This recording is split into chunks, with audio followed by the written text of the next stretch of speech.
Broadcasting live from Jerusalem, IsraelSportsRadio.com.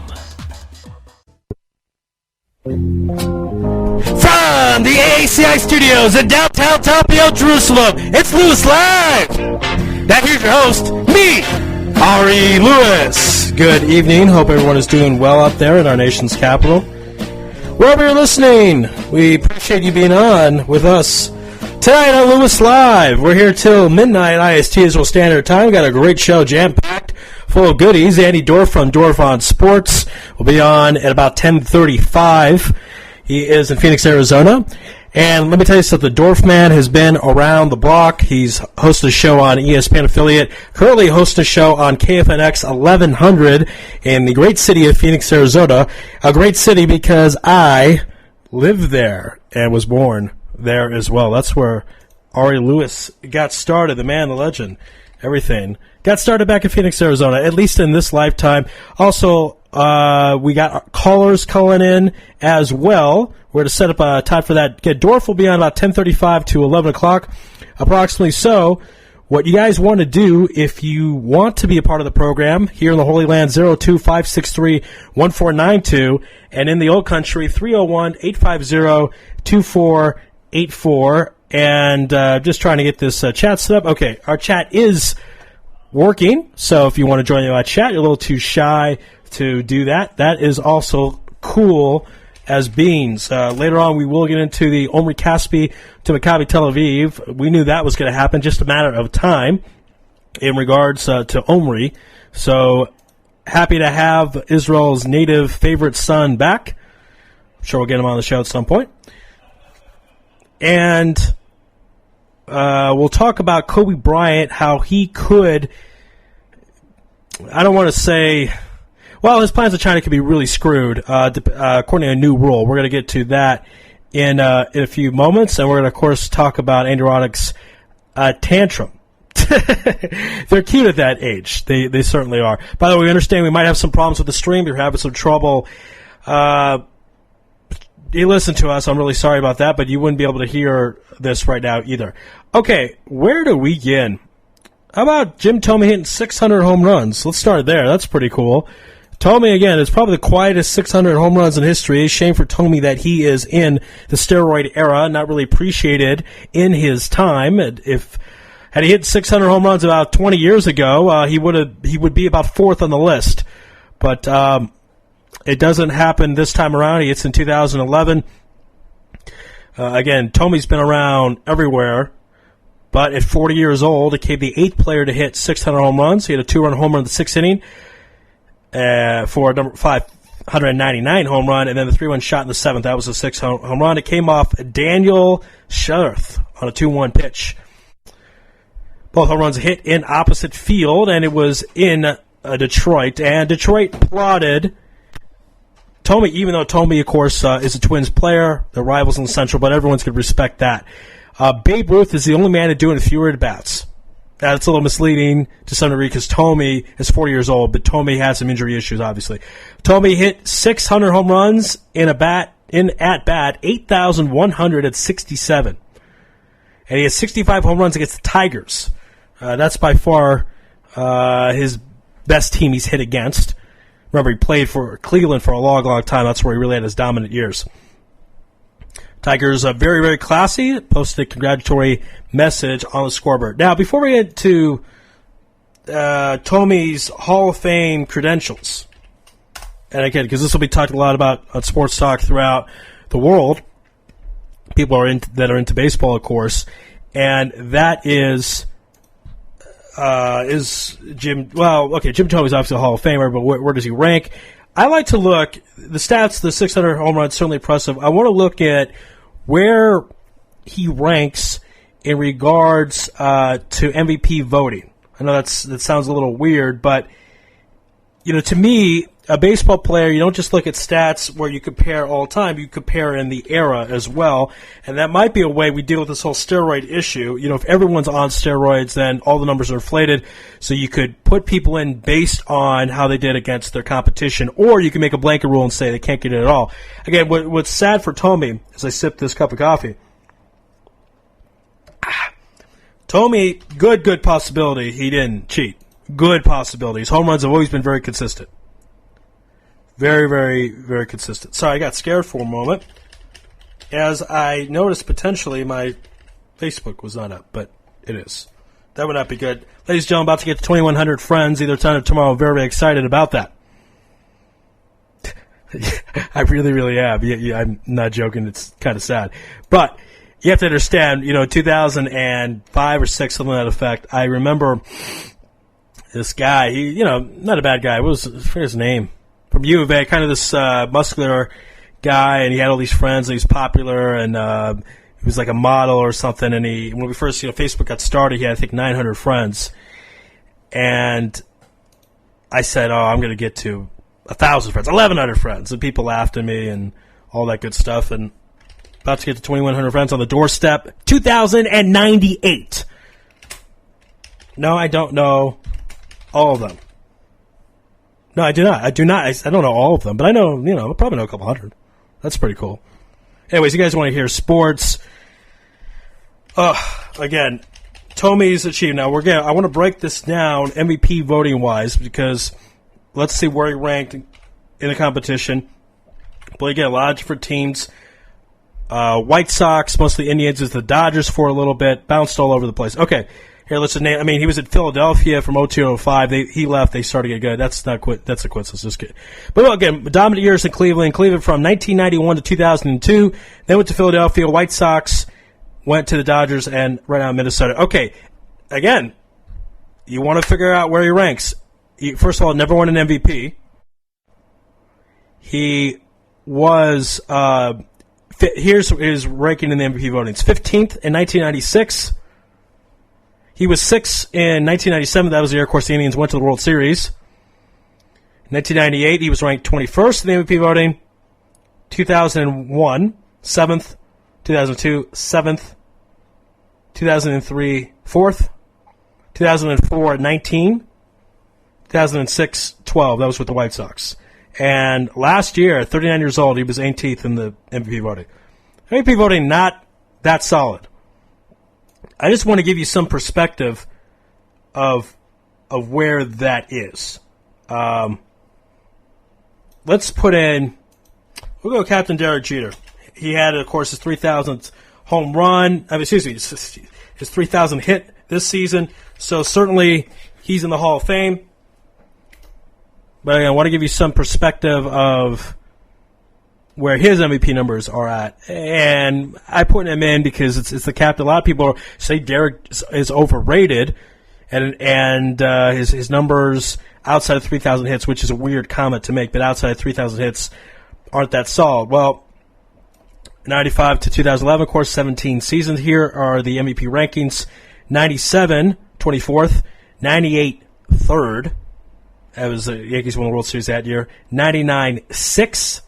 2000, he was ranked 10th and won the World Series MVP. 2001, ranked 10th. 2002, he was injured that year. Somewhat. And looks like we have a caller. Caller, what's your name and where are you calling from? Hi, I'm calling from Jerusalem. My name is Richard. Hi, Richard. Welcome to the program. It's good to have you on Louis Live tonight. What do you want to discuss? What do I want to discuss? I want to discuss the very intense race in the AL Central of Major League Baseball. It's a great race for a lot of different reasons. First of all, the National League race in the East, the Phillies are definitely getting in. The Braves. I don't care about them. Okay. No, it's National League. I don't even check the scores. I happen to see that Philadelphia was in first place only because my ex-manager, Charlie Manuel, right, formerly of the Cleveland Indians, manages them. And then, of course, they stole Cliff Lee from us. Stole Cliff Lee? Yeah, and Jim Thome, too, as long as we're talking Thome.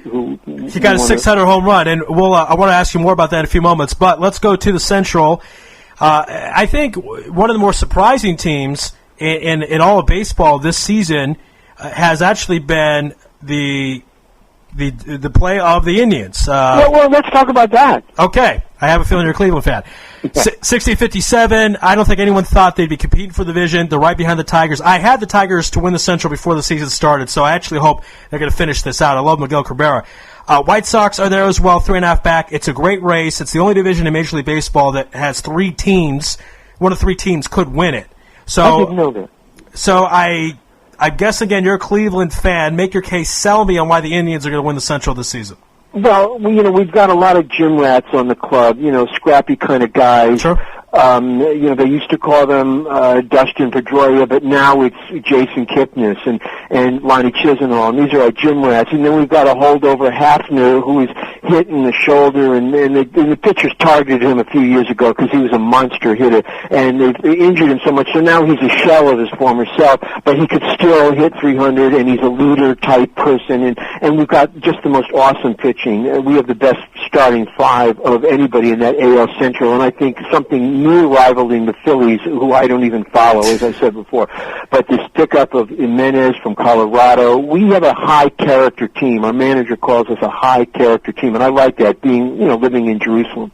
Wait a second. You're telling me there's some conspiracy that all these pitchers hit your boy because he was doing so well, and now he's a shell of himself, so the pitchers did that on purpose? Is that what you're telling me, my man? I am saying that, and we know that that's done in the league, in the leagues. And Travis was a good old Nebraska boy, and he was having some monster seasons back to back. And they had the other pitchers, particularly the White Sox, the Ozzie Guillen-led White Sox.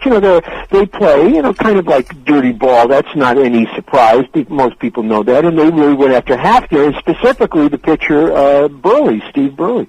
Well, generally it's done in baseball, the unwritten rules, if the player shows up the pitcher, or if he does well, they might hit him a couple of times, but I don't think it was done to keep him down and to make him a shell of himself. But here I have his numbers right here, of course. Travis Hafner started out with the Rangers, not that long, kind of a cup of coffee there, played 23 games, most of his career at Cleveland. Had a couple years where 04 through 06, his 3 dominant years. He was 5th in the MVP voting in 2005. Nice. 33 home runs. 06 had 42 home runs. Really nice. He slipped at 31, 25, and then just fell off after 07. 10, 19, 29 last year, pretty good. Then 14.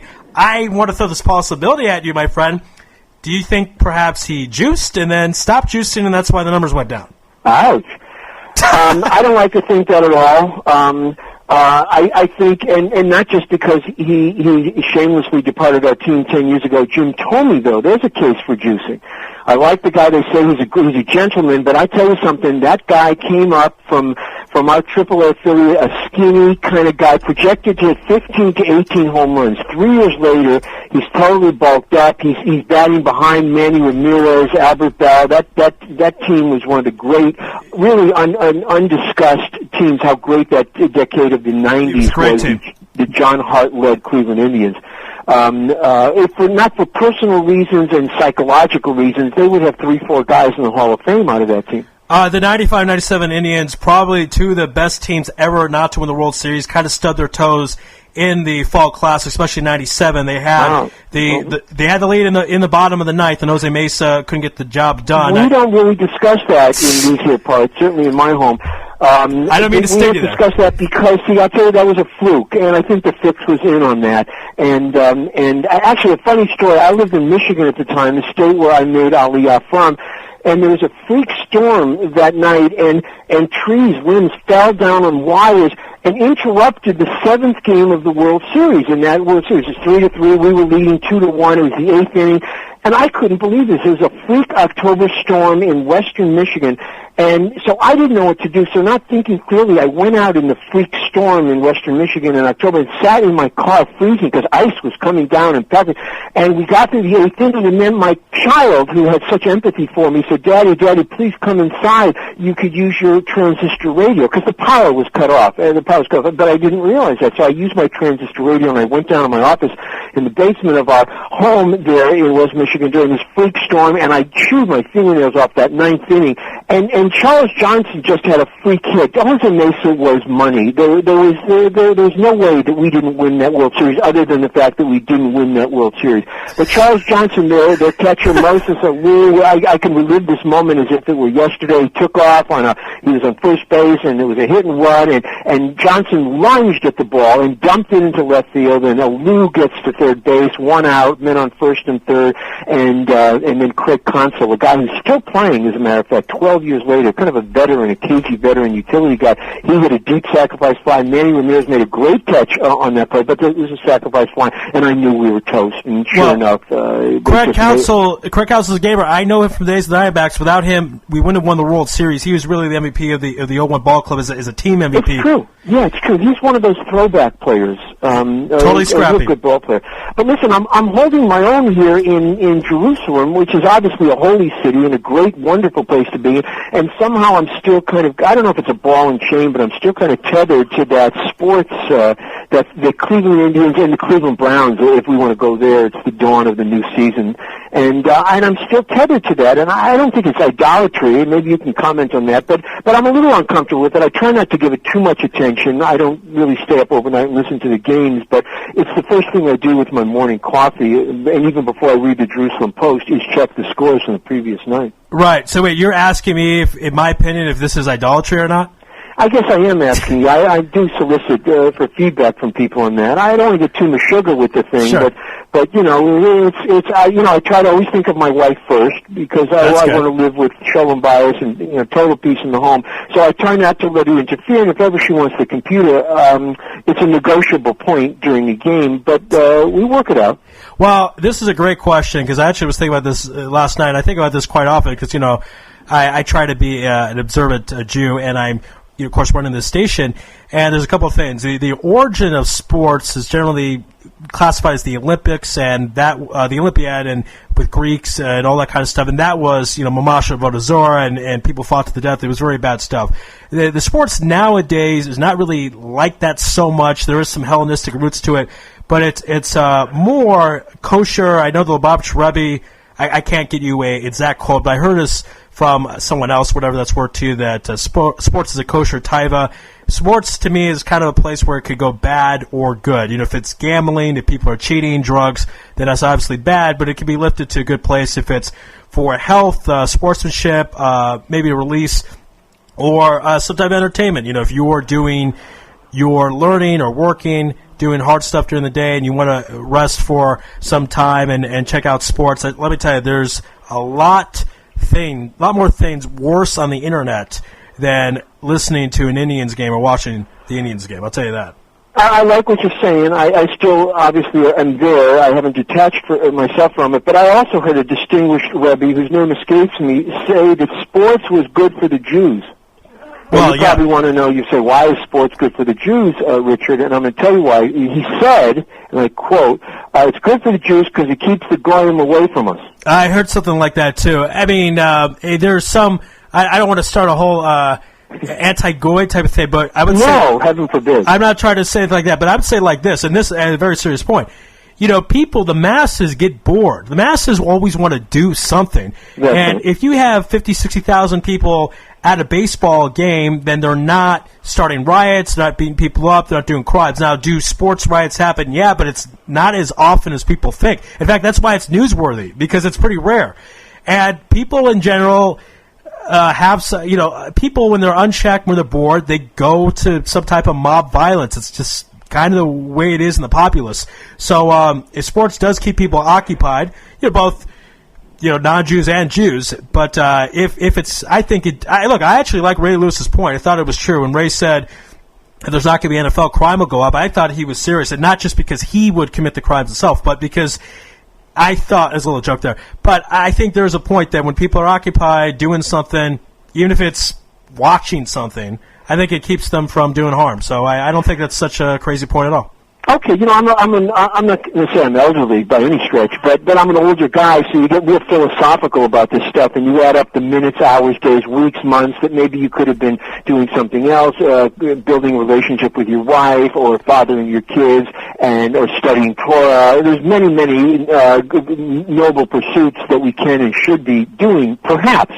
but I've indulged myself for 60 plus years in this, so I go down hard with this, and I see that after almost 8 years of Aliyah here in the land, I'm as into the Indians and anticipating the Browns this year as much as ever. Part of that, if I can just belabor this one more point, is I think because there's an exuberance of life, of all aspects of one's life that you take to it, and if it's not so godly, well, you're still feeling and tasting vitality and vibrancy in your life, and so perhaps that's one of the reasons why I've allowed it. You know, I'd also say, because that's the other side of the coin, right, is that while people are involved with sports, then that's taking away time from their family. So, well, everything in moderation, right? I mean, that's Jewish principles all the way down. Amen, right. You know, everything in moderation. So people shouldn't – I don't want them to listen to my station 24 hours a day as much as I would enjoy the ratings and the revenue as a result for that. I would like people to take care of their families and if they have a job, work and whatever it might be, do what you got to do and listen to me at night. That's I wouldn't do anything else. Well, there you go. You're all set there. Also, tell you another point. I don't know all the details of the story. Again, this is one of these second-hand religious stories type of thing, but I believe there's a rabbi at Or Sameach, there was a big rabbi that he threw a party when he found out the Yankees won the World Series, and he didn't care anymore. Like I think it was 10 or 11 years ago, probably the 2000 World Series, it was something like that. He, pretty chashuv rabbi, very well learned, and he still cared about the Yankees. And when he stopped caring, and I think he was in his 80s. I mean, it's baseball and Jews, baseball and Orthodox Jews have gone hand in hand for a long, long time. Yes. That's good. That's good to know. That's good to feel. I wouldn't completely and utterly deny that baseball is or is not played in heaven. I'm not sure. I don't want to be equivocal on that point, because I think the camaraderie, and sports does that specifically, but baseball is a leisurely game, and I think there's something that really captured me. If you want to talk about great moments in sports, you could talk about great moments in sports movies. And movies like The Field of Dreams captivated that lyrical aspect of the game, specifically baseball, because I don't think they make great sports movies about other sports so much. I'm not saying there might not be one or two out there, but baseball movies capture that because there's a sweetness to it and there's a rhythm to it that seems at once and the same time to be otherworldly. And that's why it's always caught my attention to some extent. I heard a great vort a couple of months ago that one reason why Jews gravitate towards baseball is that there's a certain aspect of eternity in baseball, because baseball is the only sport that doesn't have a clock to it. So it technically could go forever. And I think there's something to that, why Jews gravitate towards it. There's something about it. It's very hard to explain to someone why we like baseball. There's not that much action going on. I mean, if you actually count the actual pitch to plate, hit, field, in 3 hours, it could be a few minutes. A lot of it's waiting in between, all that kind of stuff. But it's something about it's undescribable. I saw a baseball game a couple weeks ago in Israel for the Israel Championships. It was my first game I saw live, because I've been in Israel for a few years. And it was 2 years ago, I saw a live baseball game.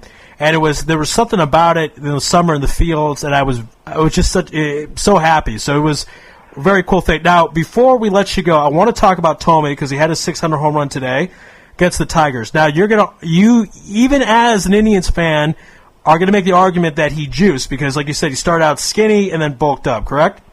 Yeah, I don't want to start a rumor, but I knew his body because I followed him in his minor league and his major league career when he was coming up, and he was a thin, what they used to call a little thin, lanky guy, projected to hit 15 to 18 homers. And then it was that juiced era, and I'm just putting two and two together and coming up with 5, perhaps. He gave us a gift last night. That was really good, because he took offers over the weekend against Cleveland, and I appreciated that. And then he beats the Tigers and lets us inch closer to the top spot. But yeah, he's a bulk up guy whose thighs all the way down to the knees just touch all the way when he walks. There's no separation there, and it wasn't like that. He became a real just a guy who mashed. And he saw Albert Bell and Eddie Murray and Manny Ramirez. He saw those guys up and down the lineup getting big money because they could really mash the ball. And they said to him, look, this is the way it goes. If you want to hit this, you don't do it by flashing leather and hitting 290. You get big money by getting, hitting 40, 50 home runs, which he obviously he's done to his credit. But again, I see a bulked up body. That's all I'm saying. So here's the thing. For example, we know for sure Barry Bonds cheated because he started hitting home runs after the age of 34. He hit more than 41 time and all of a sudden hit 73. So I'm going to break down Tomey's numbers. Now, at age 24, he hit 25 home runs. And then I'm now going to say the numbers the following season, so we'll see a pattern here. Then he goes to 38. Now, that's a little suspicious because he jumped 13. Right. So he jumped about 50%. Next year, 40. Then he goes down 30, 33, 37, goes to 49. So then he jumped 12 at the age of 30. Baseball prime is 32. That's not that bad. He gets 52 in 02, 47, 42, and then he's injured in 2005. Now, generally, at the age of 34. Right. What we see from steroid users is they're great for a few years, then they cycle off or they have an injury. McGwire, great example. McGwire was great in the late 80s, then got injured. Then the mid-90s picked up, then got injured. Tomey's injury or not, there's a case either way. There's a case he didn't because after 05, then he went to 42 at the age of 35, which, it jumps out, but then next year 35, 34, then 23, 23. His numbers are consistent. It's a little weird the jump at age 25, and it's a little weird at 35 he had 42 home runs. Those are the two things to me that stick out. The 2 years was when he started hitting 40s regularly. Those were the key years. That's when he was still with Cleveland, and he was just beyond what anybody expected. And that's also, and because I watched a lot of Cleveland games, that's also when, look, I might be still a bitter guy because he went to Philadelphia in 02, and when he professed to love Cleveland, we have our bitter memories with these guys who do, there's so much promise in their character that he, for one, will do what Joe Mauer, did. Of course, he signed for $18 million, so maybe it wasn't such a tough decision. But Mauer could have gotten more at a big city, but he'll retire as a Twin. Mm-hmm. And I thought we had that in Tomey. He was a character guy, and he said he loved Cleveland. So I'm probably a little bitter, but I'll try to get over that. I hear that point 100%. Cleveland's got that blue-collar aspect to them. The song Cleveland Rocks with Drew Carey. He could have done that. He, at the age of 31, still was with Cleveland his entire career, 11 years. He could have finished out. But I tell you, he had some good numbers after he left you guys, and so he certainly wasn't washed up. And that could have been he cycled on. That's the shame, and I opened the show this. If he is clean, it's really a shame because it's a quiet 600 home runs. I'll tell you, number thing I want to point out before I let you go. Tomey, of course, never won an MVP. Can you tell me the closest he got to winning an MVP? Yeah, I don't think in any of those years, even when he was mashing, he was in the top 5, top 7, top 8, maybe even the top 10 of MVP voting. He was a one-dimensional player. He came up as a third baseman and then became first baseman and then just a total DH when Philadelphia and the National League had enough of him and they realized he couldn't play any position because he was so bulked up. They sent him back to the AL Central where he spent a few years with the White Sox and Minnesota. Easy home run, easy to hit home run places. But he also had the reputation as being a nice and sweet guy and so someone that you didn't want to mess with, unlike, if I can mention Jose Canseco, who was brash and cocky, and so Albert Bell. Yeah, Albert Bell, of course. Yeah, that's another story. But the other one I wanted to mention was Alex Rodriguez. Yeah, again, these are all great points because it's kind of the Jim Rice rule. Jim Rice didn't get in the Hall of Fame for the longest period of time because the press hated him. And at the end of the day, the press decides who goes to the Hall of Fame, not the fans, not the owners, not the coaches, not the players. Right. Well, the players are the Players Committee, but you know what I'm saying. It's the media guys like us, these nerdy Jewish guys that are deciding who's getting the Hall of Fame. So the players, the smart players, will be nice to us. Yeah. Now, he only was in the top 5 of MVP voting once. Now, that was with Philadelphia. Here are his numbers. 47 home runs, 131 RBI. Okay, that's impressive, but 182 strikeouts. Wow. Led the league that year in strikeouts, batted a hearty 266. Yeah, that's about 1 out of every 3 at best. Yeah, it's That was his best year, the fourth MVP voting. He was 6 another time, 7 twice, and after that in the top 10. So that's the weird thing with Tomey is, again, unless they find he did take steroids, most likely go in the Hall of Fame. But as far as when you want to figure out his greatness, because he's 8th all-time right now in home runs, I like to compare people to their eras. And again, never won an MVP wasn't really that close. I mean, 4th in 03, and even then he had pretty bad strikeout numbers. So Tomey, probably the most fascinating guy to get to 600 home runs. He does it second quickest to Babe Ruth as far as total at-bats. So, yeah. What can you say? Yeah. Look, he as a lot of guys did in the last 10, 15 years in the era of the juiced era, all of a sudden, we used to think that somebody hitting more than 500 home runs, like Frank Robinson, wow, what a feat. It comes along every 10 years, a guy can break the 500, let alone the 550 or 600 barrier. But in the last 10, 15 years in the juiced era, like a half a dozen guys are at these numbers. Well, yeah, look, Ken Griffey's the only guy in these lists that's like not juiced. But let's say Ken Griffey's clean. We'll throw him out. Sosa, McGuire, Bonds, right? Are in the 600 club. I feel like I missed this. Oh, A-Rod, Sosa, McGuire, Bonds, right? 4 of the 8 guys we know cheated. And Tomey's a question mark, and Griffey's a question mark. Right, Griffey too. So it's not good. They like to paint him as the choir boy of baseball, but every once in a while, a crack showed in his demeanor, and I think it ended in a way really precipitously for him. Like he couldn't finish out an illustrious career, quote unquote, in an American League team, just being the DH and put another 100 homers in his record. His game completely and totally fell off the table as I think the investigation was getting a little closer to him also. Alex Rodriguez falls in the same category as far as I'm concerned. I don't think that guy will ever hit more than 270 and 20, 25 home runs, for the few years left he's got to play. He's an old 34.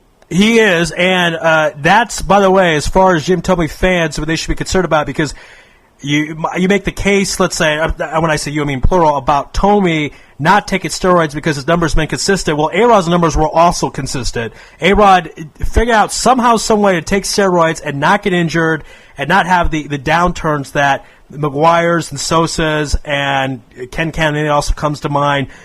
A-Rod might have had some special stuff because his numbers always consistent with home runs until very recently, like he had all 34.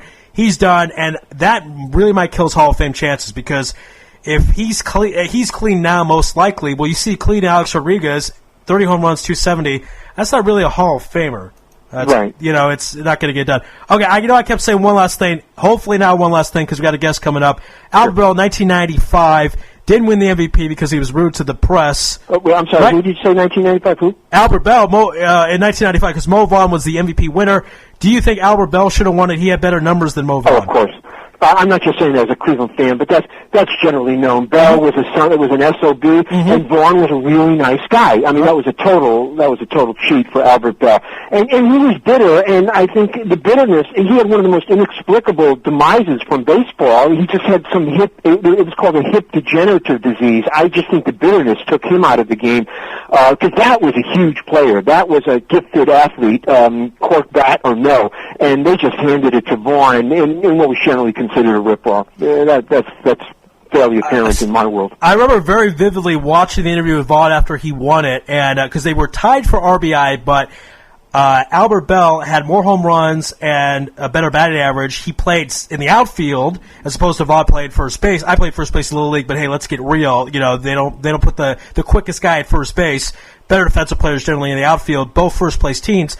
Vaughn's reason was, we were tied at RBI. I mean, Vaughn couldn't even explain it. It made no sense. So, but that was that. For the record, Albert Bell set the record or duplicated a 60 or 70-year-old record at that time, and that was that he hit 50 home runs and he had 50 doubles, and nobody else had ever done that.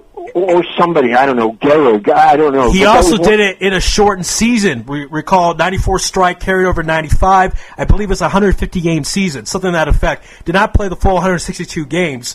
So who knows what the numbers might have gone to had he had a couple more games left. Interesting. Yeah. You've got the record, the information right there. I'm just curious, what was the year he had 50 home runs and 50 doubles? 1995. Hey, man, the information ain't right there. It's in my head. I ain't looking at this. Wow. Oh, good for you. I wish I could prove to you. That's good. We got to get the cameras in here, man, because my former co-host would see me do this, but I can't prove it to you. It's true. I could be making it up. But I'm not. The Tomey stuff, that I was reading that off baseballreference.com. We thank them for that. But the stuff about Albert Bell, Albert Bell is just a hard guy to forget, I got to tell you. Yeah. As a media guy, you remember people like that. All right, my friend, Cleveland Richard will be your new nickname. Don't be a stranger.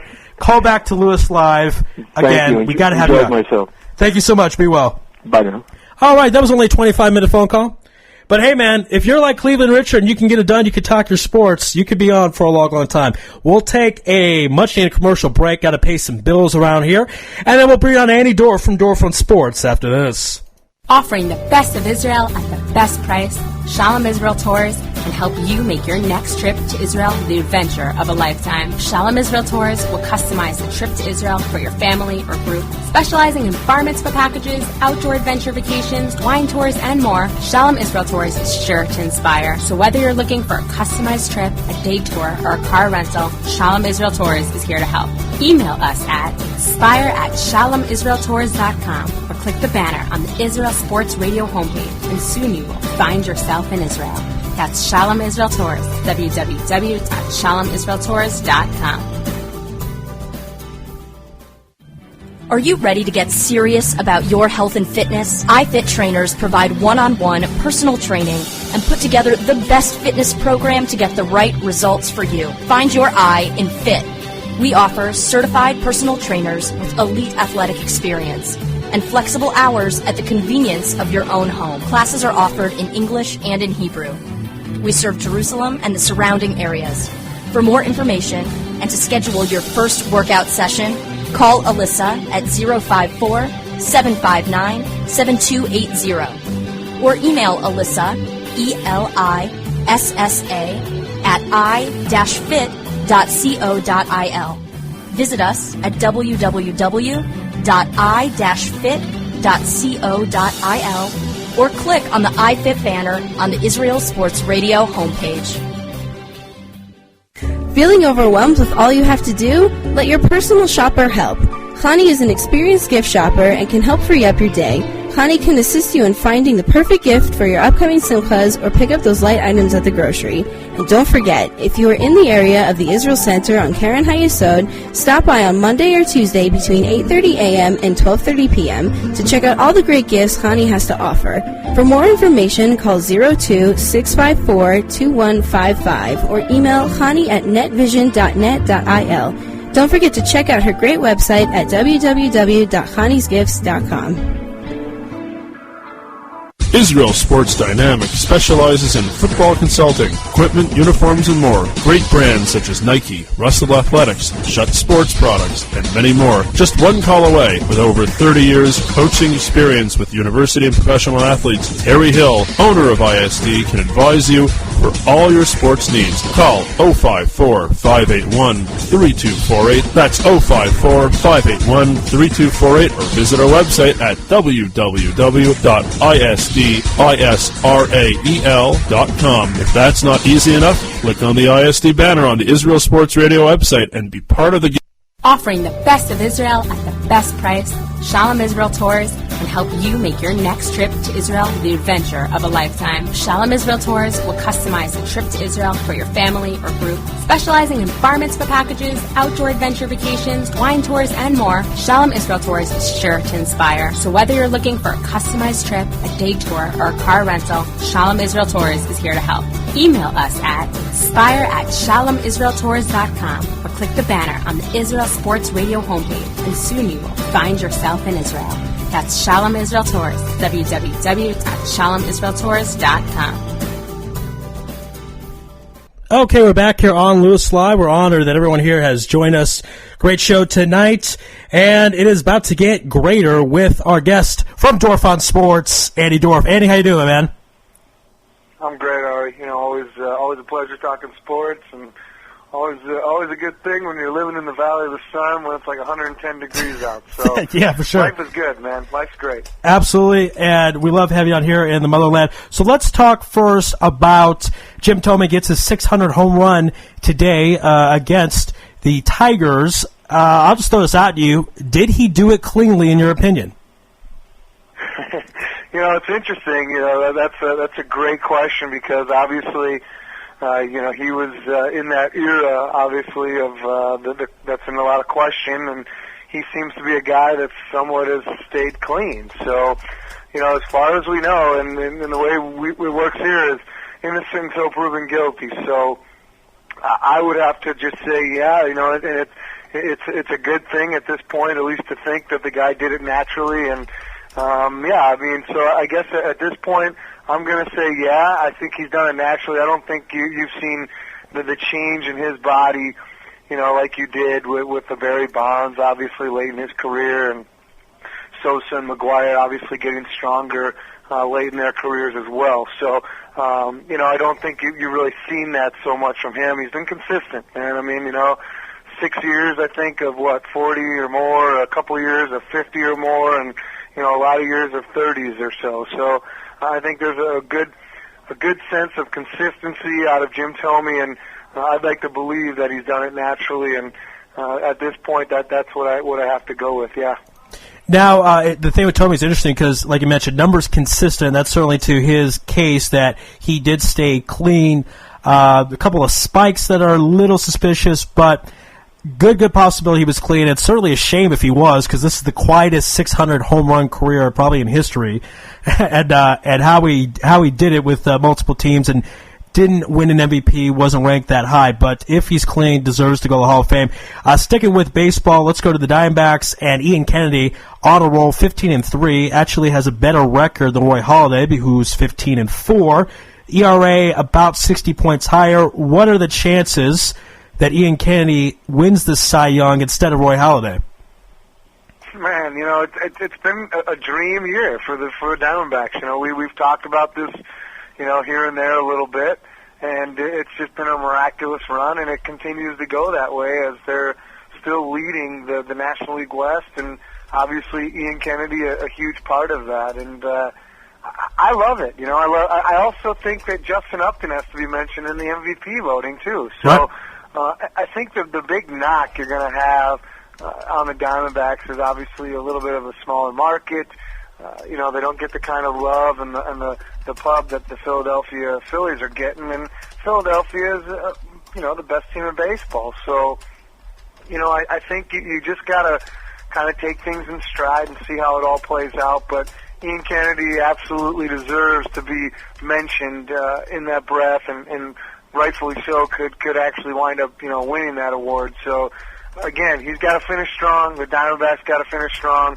Upton's got to continue to play really well, and they've had some amazing come from behind victories, and the offense really can get it done at times in need. So, I'm enjoying the ride, as they say, and this Arizona Diamondback team has been really fun to watch, and Ian Kennedy a big reason for that. And again, I think you have to at least put him in that sentence and potentially, the winner of the Cy Young in the National League for sure. I don't know how many quote-unquote experts had the Diamondbacks at first place this late in the season. Of course, 2.5 head of the Giants. Dorf, be honest, did you have the Diamondbacks winning the West? No, I mean, come on, nobody did. And to be honest with you, though, I did see some things I liked out of this club. Early spring training, and I kind of. You sort of saw that, they did have some talent, but you just kind of was too young, and you didn't, there were too many questions on the pitching staff, but, ultimately those 3, 4, 5 guys have really come through for the Diamondbacks, and again, Ian Kennedy and Saunders have been exceptional, and Hudson pretty darn good too, and, Coleman, they're just good. Everybody, the whole staff, you can just talk about everybody in some way, shape, or form has really performed.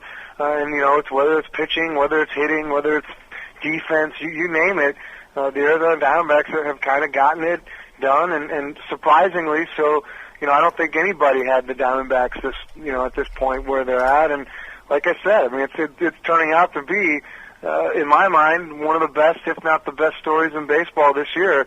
The Arizona Diamondbacks making a serious run for the playoffs and for the division in the National League West.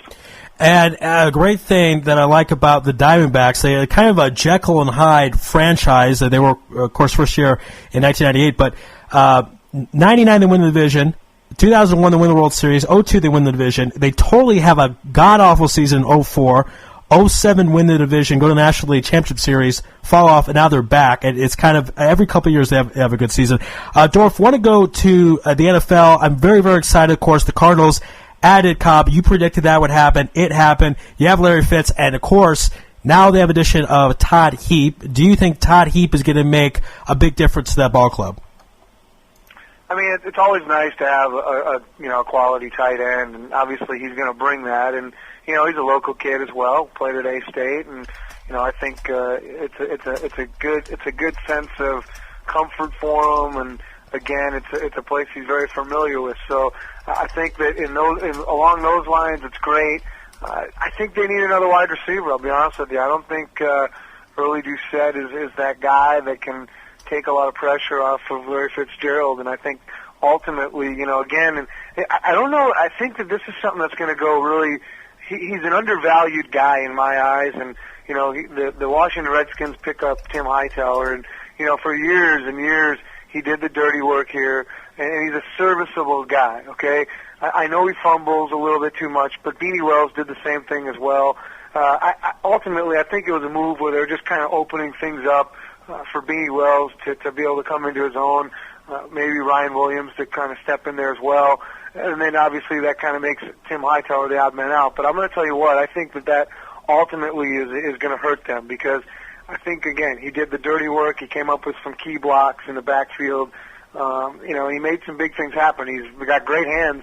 They used him a ton when he was in the lineup for them. I mean, whether it was running the ball or catching the ball out of the backfield. So I really think that's going to be an interesting position this year, is running back, to kind of see who steps up to take the throne and to see who is that guy that ultimately can be trusted in the backfield. Again, but I also think, hey, Kevin Cobb is going to be good. I don't think he's going to be Kurt Warner good, which is actually pretty darn good, pretty Hall of Fame good. Yeah, absolutely. So I don't think you can expect those kinds of things out of Kevin Cobb, which again, it's going to take him a couple of years, I think, to feel good about himself. The one thing I'll tell you that I did see, he only played 2 series in the opening game. Maybe I'll get a little better look at him this week when they play the Packers. But the thing I did kind of like about him in the early stages of what I saw, Ari, was that he did look confident in the huddle. And he does look poised, and he does look to seem to have the command and the control of the huddle. And I think he has the belief of the guys, at least from those couple series that I was watching. So, ultimately, it takes a great quarterback to lead your team, and we're going to need to have big things out of Kevin Cobb. Larry Fitzgerald's going to be part of that.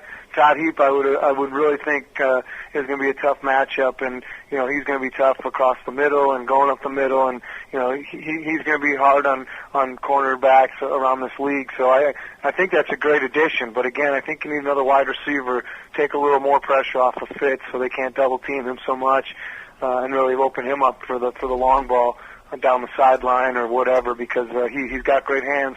All you got to do is throw it up to him. So. I think that they're still missing some few pieces, but we'll see how things go in the next few weeks. As they get closer to the regular season. And in that division, even missing a couple pieces might not matter, because the 7-9 Seahawks won last year. So hopefully, us Cardinal fans, division stays that bad, and what we have is going to work out. I want to go to this interesting story. I find the timing kind of weird. Mark Sanchez has an interview with GQ. So I'm sure every Jets fan's happy about that. And he talks about how when he kind of first met Rex Ryan, he wanted to fight him because the coach thought about benching him. Do you think it's a little weird? Because that's kind of locker room stuff, you think. I know they're kind of past that, but it's right before the season's about to start. What did you think of Sanchez's comments?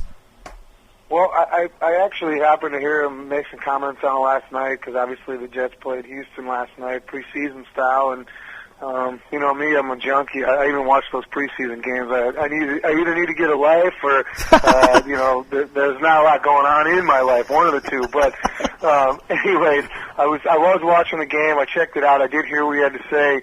And, you know, he basically played it off. I mean, he basically said, you know, it's a good story for GQ, and it's a good starter. It's a great eye opener, and it makes for a great conversation. He goes, but you know, I got no problems with Rex. He said, I love Rex, and you know, we're in this thing together. So he made pretty light of the situation, and he seemed to just think it was, you know, kind of people stretching things out a little bit, and you know, making things a little bit bigger than they really seem and really are. So he played it off, and I think he did a pretty good job of it too, to be honest. And I also think, you know, what I'm learning from Mark Sanchez as well is, hey, you know what? The bottom line is the guy's had some pretty good success early in his career. Yes. You know, not too many guys can say they've done what he's done in the short period he has. He's got a lot of charisma. He's got a lot of character. He's got a lot of poise. I think the guy's going to be pretty good. You know what? I never liked Matt Leinart. You know that. I told you that years ago. Mm-hmm. I mean, I'm not one of those guys that was big on him. But Mark Sanchez, I always thought that this guy could be a pretty good NFL quarterback. Out of all those guys that come out of USC, you know, the pretty boy guys, I thought that this guy was a little bit tougher, a little bit different kind of breed. And you know what? So far, he's shown me that. And I think he's only going to get better. I really do, especially with, you know, Plexico Burris there now. If he can come back healthy from that ankle injury, he can stretch the field for him a little bit. And just in general, you know, and then Sean Green, you know, if he runs like a guy that they think he can, you know, they got themselves a pretty good running game. And don't forget about LT. I know he's old, but he's still pretty reliable and still durable. So the Jets could be that team. You know, Rex Ryan is a guy that also always says, hey, we're going to win a Super Bowl, or we're going to do this or that. So, you know what? I think that the Jets are a pretty good team. I think they're for real, and I think they are a force to be reckoned with in the AFC. The other side, not the NFC, in the AFC, exactly. It's it's the hot sun, man. Don't worry about it. Don't sweat. Now, you know. You know what? I was actually, you know, my other phone was ringing, so it kind of caught my attention. So okay. That, man. It's all good, man. Now, real quick, because everyone likes to play for Rex Ryan, it seems like. But if they were to fight Rex Ryan, Mark Sanchez, who's going to win that fight? You know what? I think if Sanchez can keep it on the you know, up, if he can stand up with him, he's got a shot. He can stick and move, but Rex gets him down on the ground. I think he's a tough guy to move off of him. So I think Rex would have the advantage on the ground, and I think Sanchez has the advantage if they stand up and keep it a stand-up fight. Yeah, I mean, because Sanchez, again, he's not Matt Leinart, but they went to the same school, literally. There's a little pretty-boyness. I don't know. I know Ryan's old enough to be his dad, but that belly on top of him, if they get to the ground, good night. Jesus, that would be worse than a lineman, I think, hitting him. Wow. All right, sticking in with the NFL, Jim Tressel visits Browns camp. Now, of course, he was at Ohio State, and things didn't work out because kind of covered up some stuff. What Browns players can get tattoos, so that might be a good fit. What do you think? Is Tressel going to be the future coach of the Cleveland Browns? Well, I don't know about the future coach, and, you know, hey, maybe. You never know. I think, you know, hey, the bottom line is this. We know the guy can coach football. He was a little dirty, you know, of course. You know, we now know that. I mean, it's not like we just found this out. There's been things before, the recent stuff that came about, too, for Ohio State. So there's been many things that he's been somewhat, you know, lurking in the dark with, and for a long time, to be honest with you. So not really surprised. And you know what? Maybe he's more suited for the NFL game. You know, maybe that's a good move if he were to wind up, you know, hooking up with the Cleveland Browns or some NFL team. Like you said, the restrictions, tattoos or whatever it is, obviously not the same, and they can pretty much do whatever the heck they want. These are grown men, and they're professional athletes, and they are getting paid to go out and play. And so potentially, yeah, you know what, I think he knows his X's and O's. I think he's a good coach. I don't think he's going to ever get a job in Division I football again on the college scene. You know, potentially a Division III type thing. But again, the NFL or AFL, CFL, whatever, some other league, arena football league, you know what, those are all great options and potentially great opportunities for Jim Tressel. Yeah, I think you're right on. I think his college days are done. He made about $3 million last year, so I think he's fine unless he spends his money on, I don't know, tattoos or something like that. But Tressel's good. Maybe that's what you got to do. Maybe you got to go to the pros where these guys are men that can do whatever they want. One last question here, Dorfby, before we let you go. Kobe Bryant, I do not know this whole story, to be honest with you, so I'm going to ask you about it. You're an expert. There's some rule that he might not play in China. Can you elaborate on this? I'm very confused why he wouldn't be able to go overseas and play there. Why he can't go over to China and play? Yeah, apparently there was some rule regarding the lockout, and it's a little confusing because he basically has about the offer is $1.5 million a month to play in China, and he, I think, wants to do it, but I think Chinese officials might delay that. So I just want to know what your take is on all of that.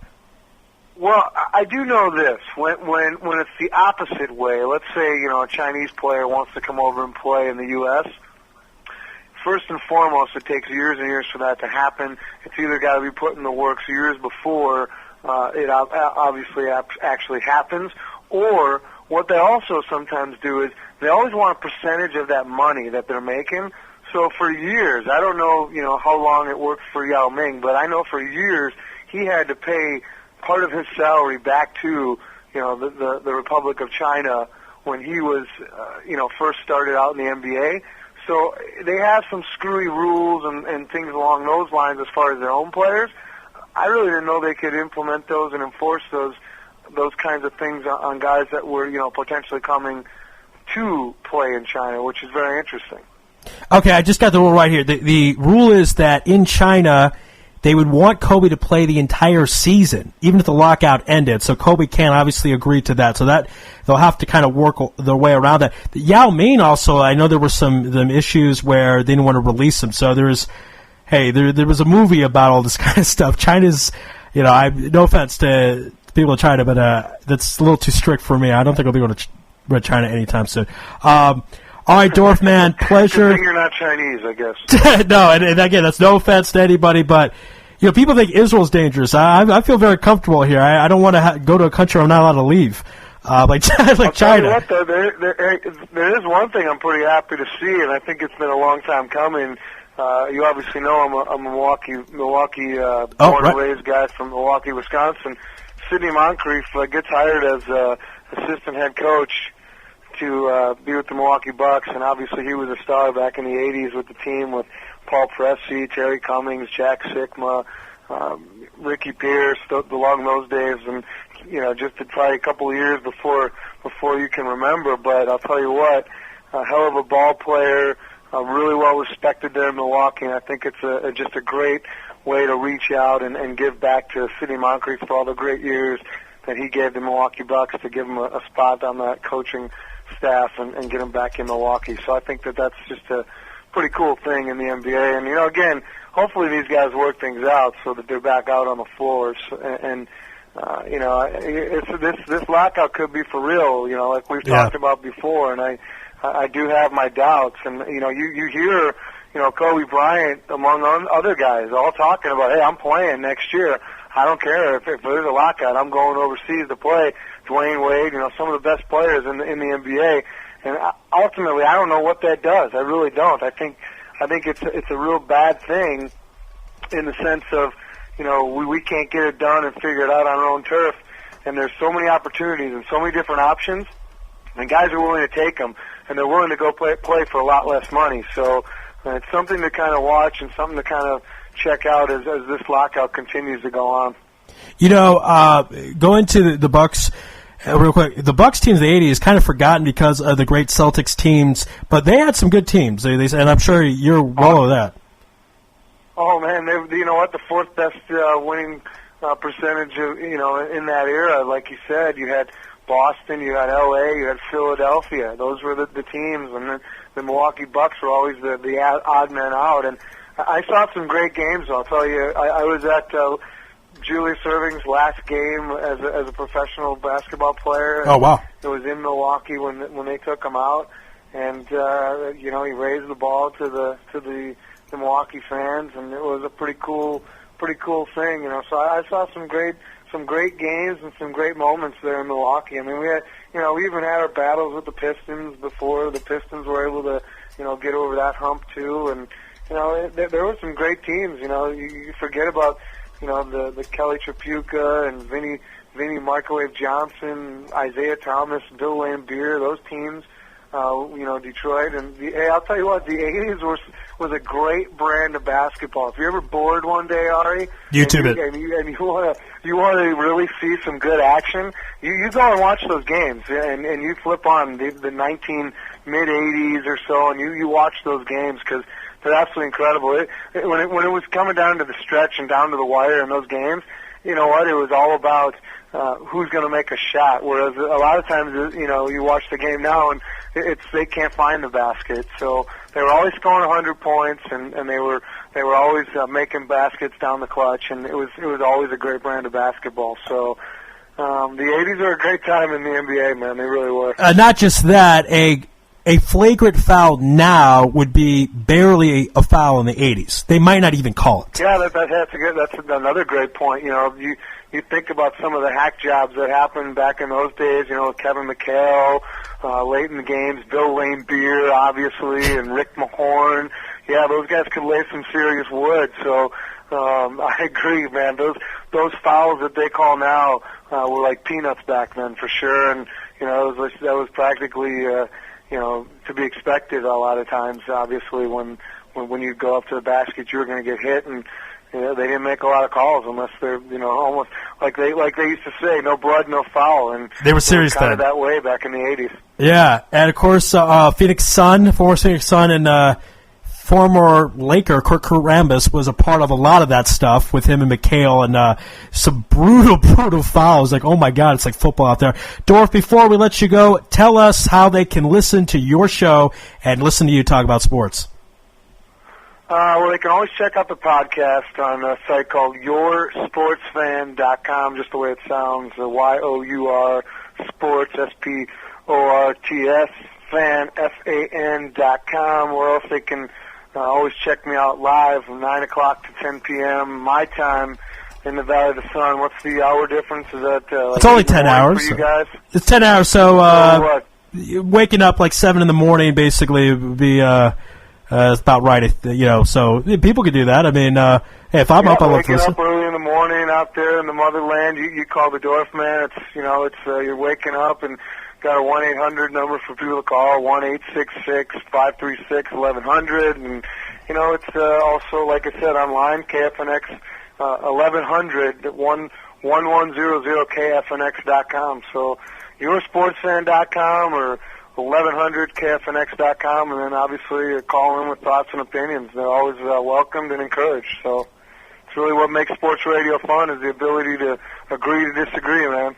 Absolutely. Interactive is all about what we're all about here. And, on a pretty cool note, by the way, I think that this is pretty cool. I think this is kind of a funny story. I'm talking to my mom the other day, and you'll probably like, why is this guy telling me the story? But it makes sense in the end of it. So I'm talking to my mom the other day, and I say, she always asks me what I'm doing. I tell her, hey, I sometimes do radio with these guys in Israel, and she says, yeah, that's cool, and sort of kind of rolls over it. So she's reading we get the Jewish newspaper in Milwaukee, Wisconsin, where we're from, and my mom's reading the paper the other day, and she says, hey, do you know these guys, Ari Louis and Andy Grisham? I said, of course I know those guys. Those are the guys I do sports radio with.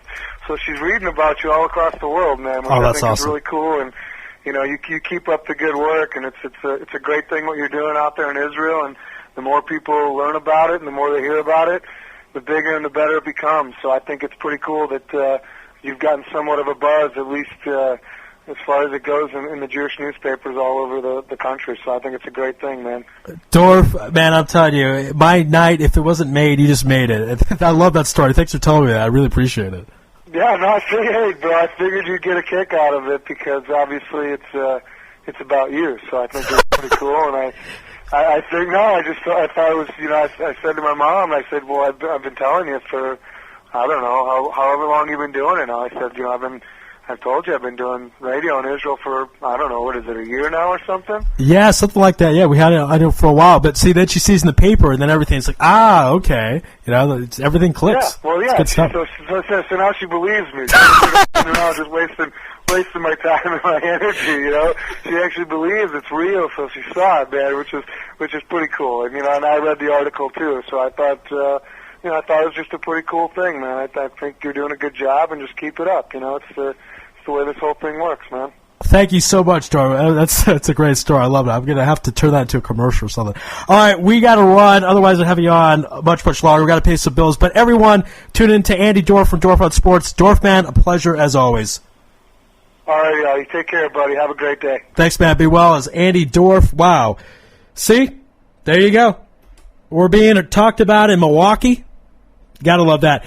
God, I would have loved to still talk to him more. It's funny, at 11 o'clock, I said, hey, we got to let you go. He's on for another 10 minutes. It's just the way it is with Dorf. His talk, his how he tells the stories, energy, really, really infectious.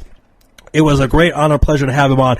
We got to take a break. We're about, 30 minutes due. Let's take a break. Your calls after this. Are you having computer issues? You just got to try these guys. Tiger Computer Services, 050-708-1599. All of Jerusalem is talking about them. They're super experienced, efficient, reliable, and honest.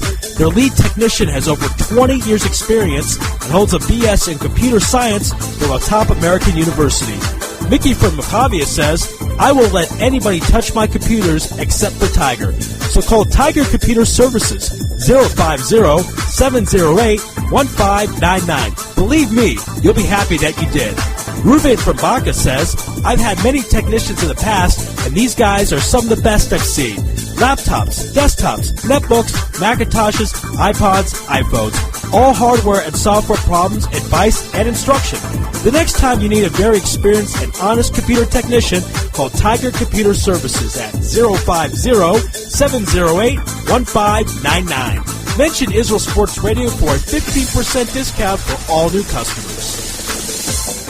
Are you living in the Tel Aviv area and looking to achieve those fitness goals that seem out of reach? If so, personal trainer Leon Kessler is just one call away. Leon will teach, coach, advise, supervise, and support you so that you are able to accomplish your fitness goals. One call to 050-792-2434 will put your goals in reach. That's 050-792-2434, or click on the Leon Kessler banner on the Israel Sports Radio website and see what Leon can do for you. Midrashat Devorah, a Dati Leumi post-high school program which educates minds and broadens horizons. Located in Baca, the lovely Jerusalem neighborhood provides an excellent background and setting for a tremendous education. Our students learn, love, and feel the land of Israel and get tools which will last them a lifetime. Generous scholarships are available. Please contact us at midrashatdevorah.org. Call us from Israel at 052-534-6260 or from North America at 718-593-4162. Midrashat Devorah, we're the program you've been waiting for. DJ Venom. DJ Venom. DJing parties throughout Israel. Birthday parties, weddings, club events, bar mitzvahs, bat mitzvahs, and much more. You pick the type of music and DJ Venom will turn your event to the party of the year. Available Sunday through Thursday. Call 052-952-6506 or email djvenom1984@yahoo.com. That's 052-952-6506 or email djvenom1984@yahoo.com. Book your party today. That's DJ Venom.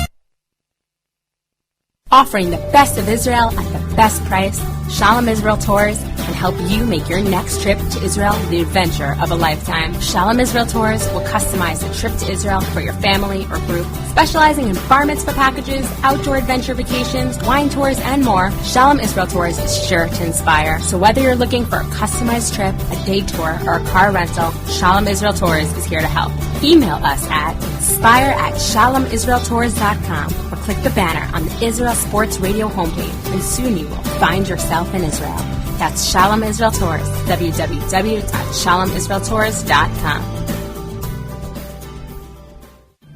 Are you ready to get serious about your health and fitness? iFit trainers provide one-on-one personal training and put together the best fitness program to get the right results for you. Find your I in fit. We offer certified personal trainers with elite athletic experience and flexible hours at the convenience of your own home. Classes are offered in English and in Hebrew. We serve Jerusalem and the surrounding areas. For more information and to schedule your first workout session, call Alyssa at 054-759-7280 or email Alyssa, ELISSA, at i-fit.co.il. Visit us at www.i-fit.co.il or click on the iFit banner on the Israel Sports Radio homepage. Feeling overwhelmed with all you have to do? Let your personal shopper help. Connie is an experienced gift shopper and can help free up your day. Connie can assist you in finding the perfect gift for your upcoming simchas or pick up those light items at the grocery. And don't forget, if you are in the area of the Israel Center on Karen HaYesod, stop by on Monday or Tuesday between 8:30 a.m. and 12:30 p.m. to check out all the great gifts Connie has to offer. For more information, call 02-654-2155 or email Connie at netvision.net.il. Don't forget to check out her great website at www.conniesgifts.com. Israel Sports Dynamics specializes in football consulting, equipment, uniforms, and more. Great brands such as Nike, Russell Athletics, Shutt Sports Products, and many more. Just one call away. With over 30 years coaching experience with university and professional athletes, Terry Hill, owner of ISD, can advise you for all your sports needs. Call 054-581-3248. That's 054-581-3248 or visit our website at www.isdisrael.com. If that's not easy enough, click on the ISD banner on the Israel Sports Radio website and be part of the game. Are you having computer issues? You just got to try these guys. Tiger Computer Services, 050-708-1599. All of Jerusalem is talking about them. They're super experienced, efficient, reliable, and honest. Their lead technician has over 20 years experience and holds a BS in computer science from a top American university. Mickey from Mojave says, I will let anybody touch my computers except for Tiger. So call Tiger Computer Services, 050-708-1599. Believe me, you'll be happy that you did. Ruben from Baca says, I've had many technicians in the past, and these guys are some of the best I've seen. Laptops, desktops, netbooks, Macintoshes, iPods, iPhones. All hardware and software problems, advice, and instruction. The next time you need a very experienced and honest computer technician, call Tiger Computer Services at 050-708-1599. Mention Israel Sports Radio for a 15% discount for all new customers. Are you living in the Tel Aviv area and looking to achieve those fitness goals that seem out of reach? If so, personal trainer Leon Kessler is just one call away. Leon will teach, coach, advise, supervise, and support you so that you are able to accomplish your fitness goals. One call to 050-792-2434 will put your goals in reach. That's 050-792-2434 or click on the Leon Kessler banner on the Israel Sports Radio website and see what Leon can do for you. Idresha Devorah, a Dati Leumi post-high school program which educates minds and broadens horizons. Located in Baca, the lovely Jerusalem neighborhood provides an excellent background and setting for a tremendous education. Our students learn, love, and feel the land of Israel and get tools which will last them a lifetime. Generous scholarships are available. Please contact us at idreshadevorah.org. Call us from Israel at 052-534-6260 or from North America at 718-593-4162. Be Idresha Devorah. We're the program you've been waiting for. DJ Venom. DJ Venom. DJ Venom. DJing parties throughout Israel. Birthday parties, weddings, club events, bar mitzvahs, bat mitzvahs, and much more. You pick the type of music and DJ Venom will turn your event to the party of the year. Available Sunday through Thursday.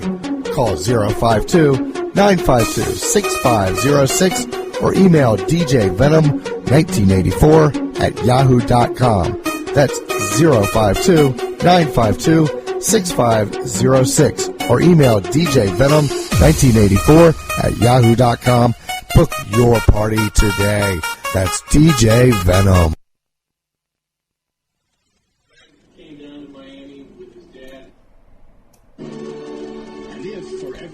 This is for Cleveland Richard, because this is about Game 7. 1997. Sorry, Richard. Someone's got to do that.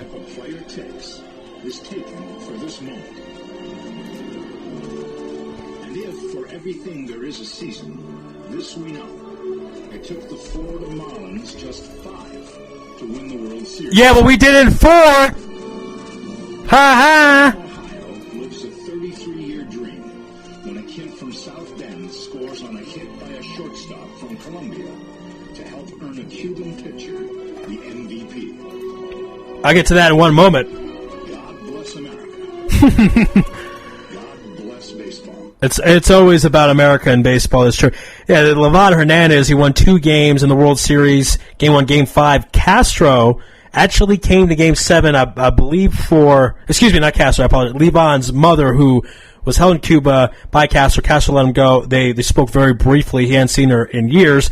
Remember, Livan, like his relative Orlando Hernandez, known as El Duque, both great playoff pitchers, both went on a raft from Cuba and got to Florida.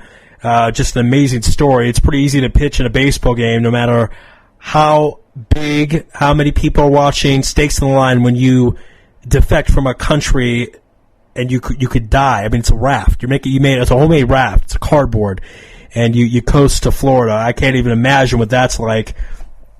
We think we have hard walks in Israel. It's hot outside up hills. I mean, floating on a cardboard raft. Truly incredible. He won Game 1, Game 5. And he also was the NLCS MVP. He won Game 1 and Game 5 as well. That's when he got a nice strikeout zone, say the least, in Game 5. That was against the Braves, who were Jim Leland's nemesis. And Leland, of course, won his first World Series and his only World Series in 1997. Let's go to Joey Chestnut, the chicken wing eating contest now he's entering. He's a hot dog champion, trying his hand at the chicken wings. So, Joey Chestnut. He seems, for a guy that eats that much, he's not really that fat. He's got a little belly, but when you consider he's considerably, here we go. I'll describe this for you. Here's Joey standing up, likes to stand in position. Everyone else is sitting down in his competition. God, I don't think I'll watch this in a vomit. It is not a Jewish thing, I think, that wastes this type of food. I'm disgusted. That's just a disgusting situation. It's pretty bad. Okay, again, your calls, if you want to join me here on Louis Live, we'll be taking calls the rest of the night in the Holy Land. 02-563-1492, and in the Old Country 301-850-2484. We got to get into this, and it's what a shock. College football has a scandal. Ari Bluestein made a great point a couple weeks ago that these things go in cycles. And now Miami, Angel Miami with their halos. They never do anything wrong. Well, apparently Miami Hurricanes coach Al Golden says some of his players may have made, quote, some mistakes. Uh-oh, really? That's a shocker. A college football program making mistakes, a high-profile college football program, a high-profile college program in Miami, in Florida. Yeah, that's a shock. Anyway, apparently there's a Ponzi scheme involving, member of the tribe, Nevin Shapiro. Hopefully just his father's Jewish. Golden, who's preparing for his first season with the Hurricanes, said he just became aware of the investigation. He had no idea what was going on at all. He just found out about it. Basically, Shapiro gave more than a dozen former current players gifts and services. Quote, "We're not going to let this knock us backwards." I like that, Mr. Golden. I like it, Coach. I like that. Good job, Coach. "We have great kids on this team to the extent that they may have made a mistake." Okay, that's fine. But that's also part of growing up. What we have to teach them now is something did occur. Let's be honest, move forward. Now, they're not going to move forward with you there, Golden. You could be suspended, and you might lose bowl eligibility, millions of dollars, recruiting privileges. It's not such a good situation. NCAA investigators visited the campus Monday in the wake of Shapiro's allegations that he provided players with the use of a yacht and other favors, said his attorney, Maria Elena Perez. Shapiro and Perez have been talking with the NCAA about the matter for a couple of months and provided documentation, she said. And I'm sure the documentation was really, really honest, too, and not scam-related at all. Golden State Athletic Director Sean Echorist and President Donna Shalala. You know, you think I'd be making that up, folks. I'm not. And Sean Echorist and President Donna Shalala met with investigators, but the coach didn't expect to be included in those discussions. Well, yeah, why would he? It's just the coach of the team. Quote, it's hard for me to stand up here and defend something that occurred 3, 4, 5, 6 years ago, Golden said. I don't know the extent of it. We're going to look at it. We're disappointed, but we're not discouraged. Well, that's good. Shapiro's relationship with the program dates back about a decade. Some of the alleged incidents occurred in the past 4 years, which would be within the NCAA statute limitations regarding violations. Spaghetti-o. Miami officials said that when Shapiro first made his allegations nearly a year ago, he and his attorneys refused to provide any facts to the school. Yeah, he's probably got some type of documentation about it. I just got a feeling. Quote, the university notified the NCAA enforcement officials of these allegations.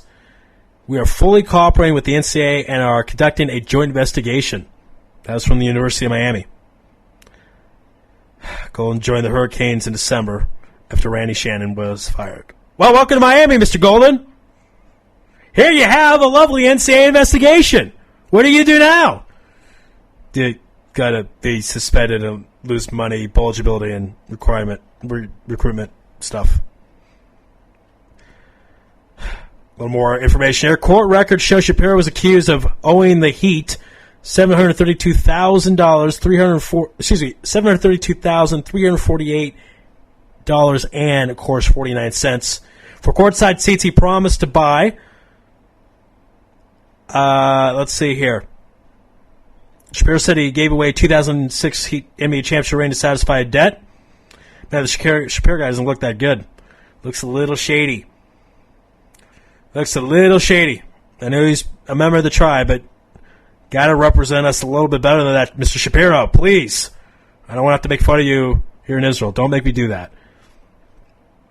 Golden also said he emailed his team every day in the summer about avoiding problems, and emails work. Okay, I think we're about done with this story. Jeez. Sheesh. What can you say to that? Something going around in college sports. That's a shocker. I don't know what's more disgusting, Joey Chestnut eating chicken wings or someone pretending Miami is a clean program. I don't know what's worse. We thank Coach Golden for his encouragement words. We're looking to move forward. We're not discouraged. We don't want to go backward. I emailed the team. Yeah. Email the team that they're not going to be bulgeable this year. We'll take a commercial break and be back after this.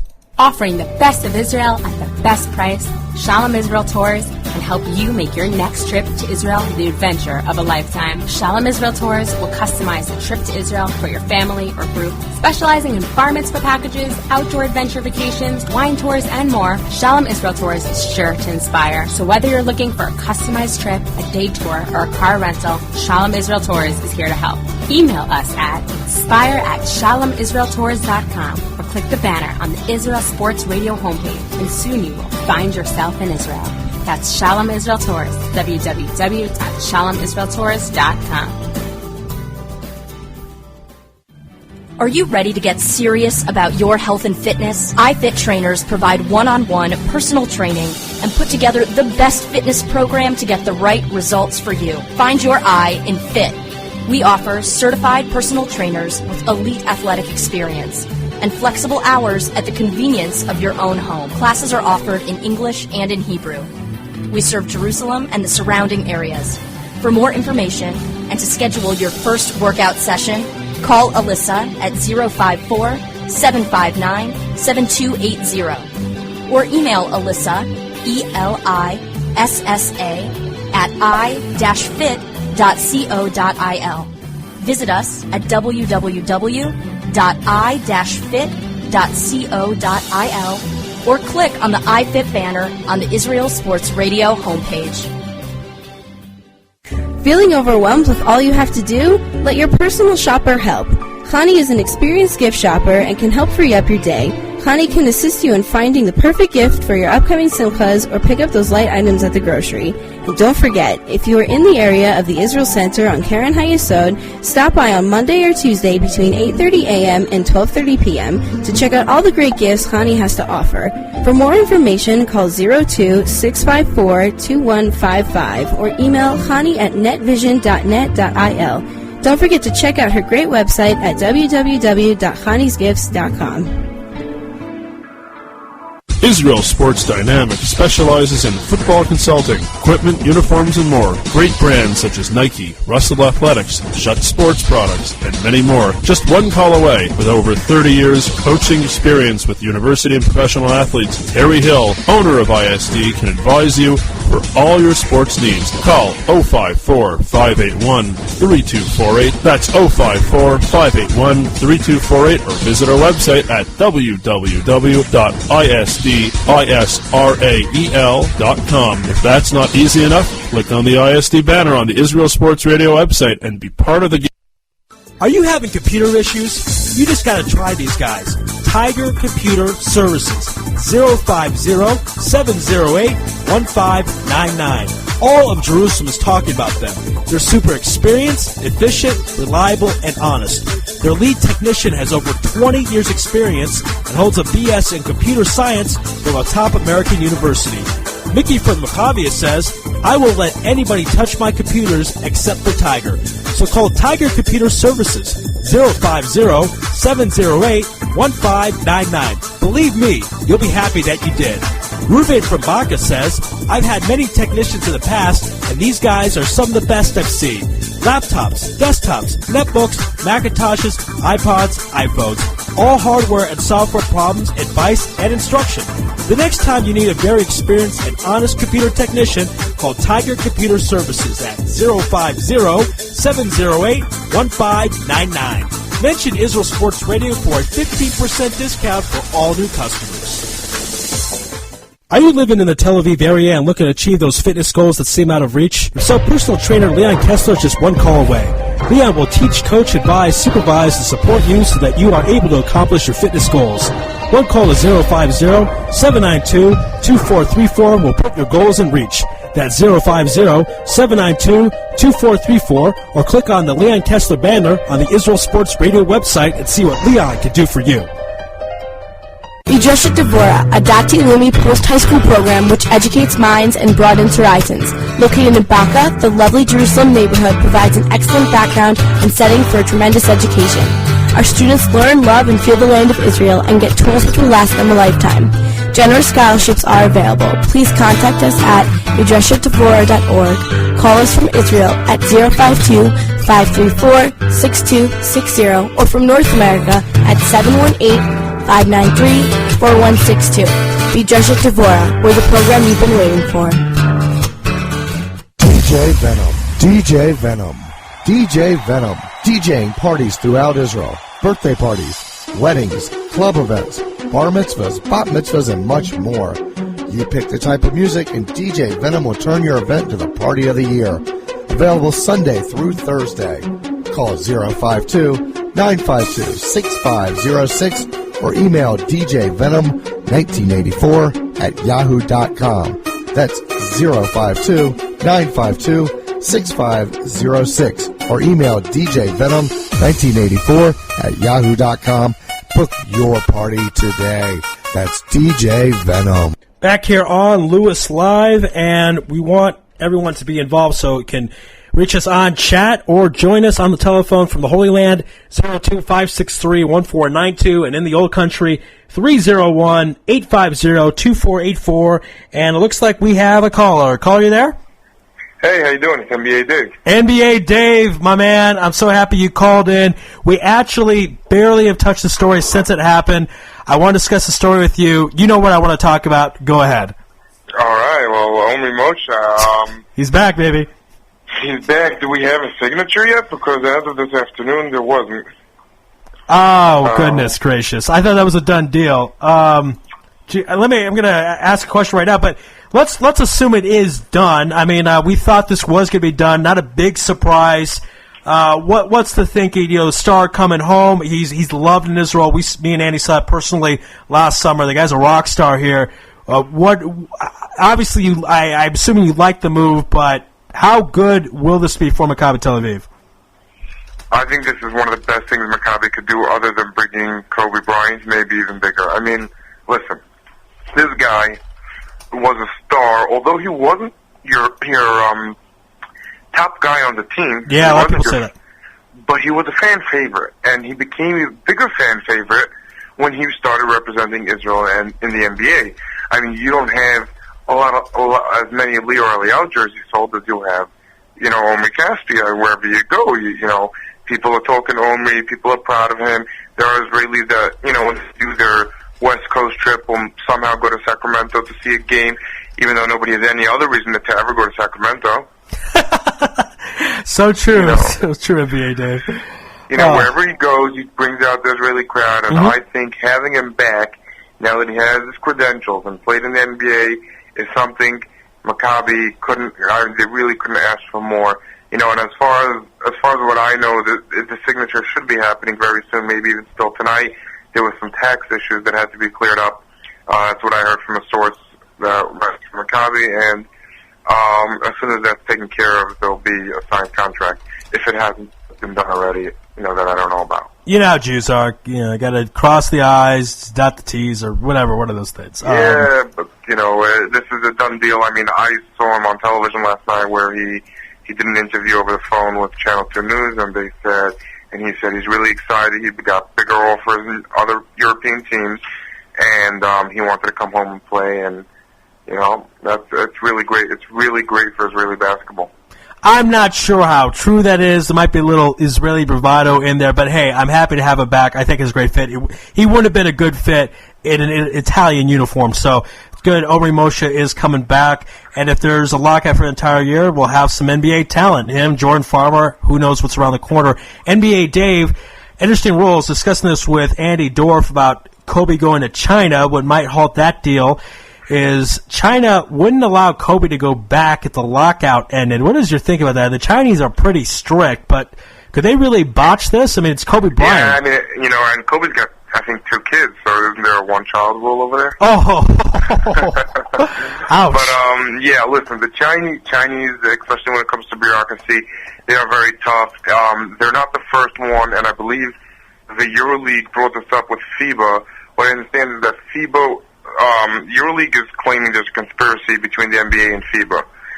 The NBA wanted to allow its players to get this opt-out contract that they're being offered from many teams, and FIBA legalized it. And the EuroLeague doesn't want that. They're afraid they'll have teams that mid-season will lose players and they'll collapse or something like that. And they're sort of angry at FIBA, and they're trying to bring it under, you know, a legal investigation.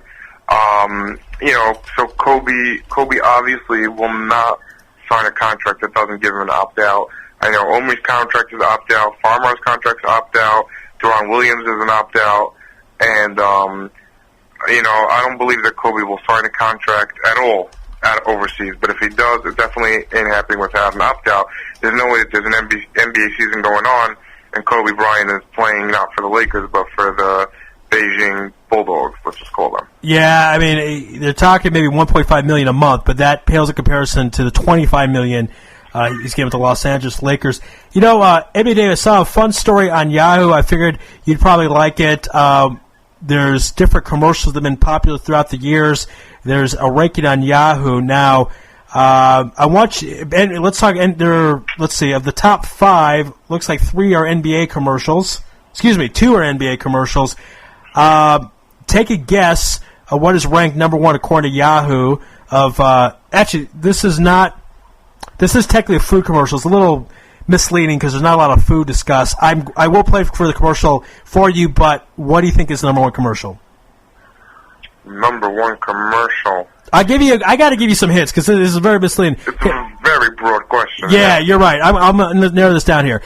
Okay, commercial happened in the 90s between 2 NBA champions. They shot the ball from different places in the world, basically. And the game that they played is a name of an animal. How about that? Yeah, I did this with Mimi yesterday. My hints are not good. I'm too tough. Okay, they're playing. The game is the name of an animal. It's a 5-letter game, and letters are a part of the game. That's it. Yes, right. Horse commercial involving 2 very, very famous NBA players. And the commercial was made in the 90s. The players, one player played mostly the 80s, one player played late 80s and the 90s. That's got to sell to you. Late 80s and the 90s is going to be Michael Jordan. Right. And what was when the other Mostly in the 80s. In the 80s is going to go to Larry Bird? That's correct, and NBA Dave is a special treat. Let's play that commercial. Pretty funny stuff. It's a McDonald's commercial. What's in the bag? Lunch. Big Mac, fries. Play you for it. You and me for my Big Mac? First one to miss watches the winner eat. No dunking. And here's the shot. It's over the backboard. And then half court on a knee. They switch it, of course. Then it's full court. Floor, off the scoreboard, off the bankboard, no rim. And, of course, they make that shot. Over the second rafter, off the floor, nothing but net. Through the window, off the wall, nothing but net. What you want is what you get, and McDonald's today. At the expressway, over the river, off the billboard, through the window, off the wall, nothing but net. That commercial was talked about forever, wasn't it, NBA Dave?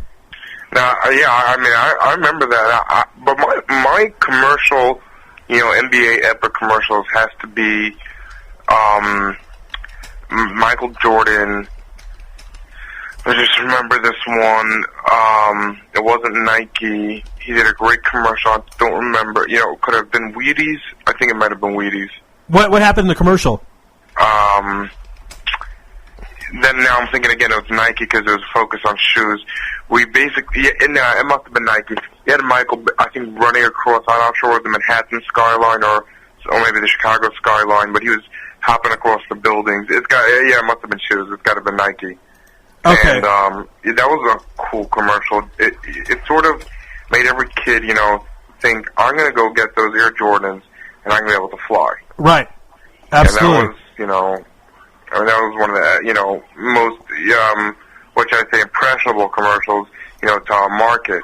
It's interesting, we're speaking of marketing and endorsements. I did notice for the first time, and I saw it in the press, but I noticed for the first time that Omri's got his face on the Telma cornflakes box, and I just noticed it down here on a lot. Oh, right. Okay. Getting on the cereal boxes. That's definitely a sign of the stars, right? Mm-hmm. Okay, I think I have the commercial you're talking about. I'll play this for you. Tell me, NBA Dave, if this is what you were thinking about. Yo, Mars Blackman here with my main man, Michael Jordan. Yo, Mike, what makes you the best player in the universe? Is it the vicious stunts? No, Mars. Is it the haircut? No, Mars. Is it the shoes? No, Mars. Is it the extra long shorts? No, Mars. It's the shoes, right? Nah. Is it the short socks? No, Mars. Money's gotta be the shoes. Shoes. You sure it's not the shoes? I'm sure, Mars. What about the shoes? No, Mars. Money's gotta be the shoes. And then at the end, they have a sign that said, Mr. Jordan's opinions do not necessarily reflect Nike. Oh, interesting. Yeah, I forgot about that at the end, but that's when Spike Lee made stuff that was kind of entertaining. And it's a real real treat to see Jordan doing commercials. Really takes you back, good nostalgia. And that, you talk about the marketing, he sold sneakers. That's what he did. He sold sneakers to millions and millions of kids, like you said, believing they would be Michael Jordan. They would fly just like him.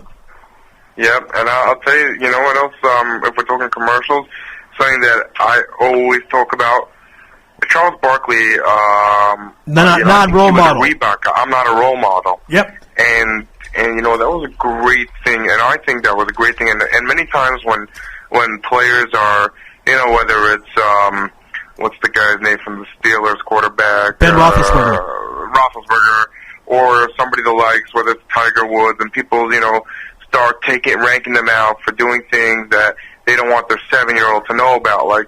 Well, let me explain something. You should be a role model as a parent. Your teachers should be the role models. The rabbi, the priest, the imam, whoever it is, should be the role model. Not Michael Jordan, not Charles Barkley, not Mike Tyson, and not Tiger Woods. So, frankly, as much as, these people are, gotta be in the media, they gotta, portray a decent image, but you can't be upset when, how should I say this without being a racist, but let's just leave color aside. But when some 35-year-old rich guy does something really stupid, and your kid wants to know why, I'm sorry. You gotta explain to your children that all he is an athlete and not a role model, just like Charles Barkley did. And I commend Charles for that. Yeah, and as a treat, here's the commercial. I'm not a role model. I believe he made this in Phoenix. I'm not a role model. When he was with the Suns. I'm not paid to be a role model. Oh, vicious. I am paid to wreak havoc on the basketball court. Parents should be role models. Just because I dunk a basketball doesn't mean I should raise your kids. Yeah, it was a great commercial, still very famous. It's funny, though, Charles said that when he was about 30, 32. Well, he's kind of playing politician now, right? He's writing different books. He's meeting the president. He's going on talk shows, talking about the economy. Charles really changed his image in the NBA, Dave. Well, he definitely did. You know what? I think his being on TV, we all know about his gambling problem, but other than that, he really, how do you say, sort of turned into a bigger mensch. Yeah, he did. He's got the class. You see him dressed in a suit. He talks nice. He's funny, entertaining, and everything. But you don't really read much about him resisting arrest, drinking and driving.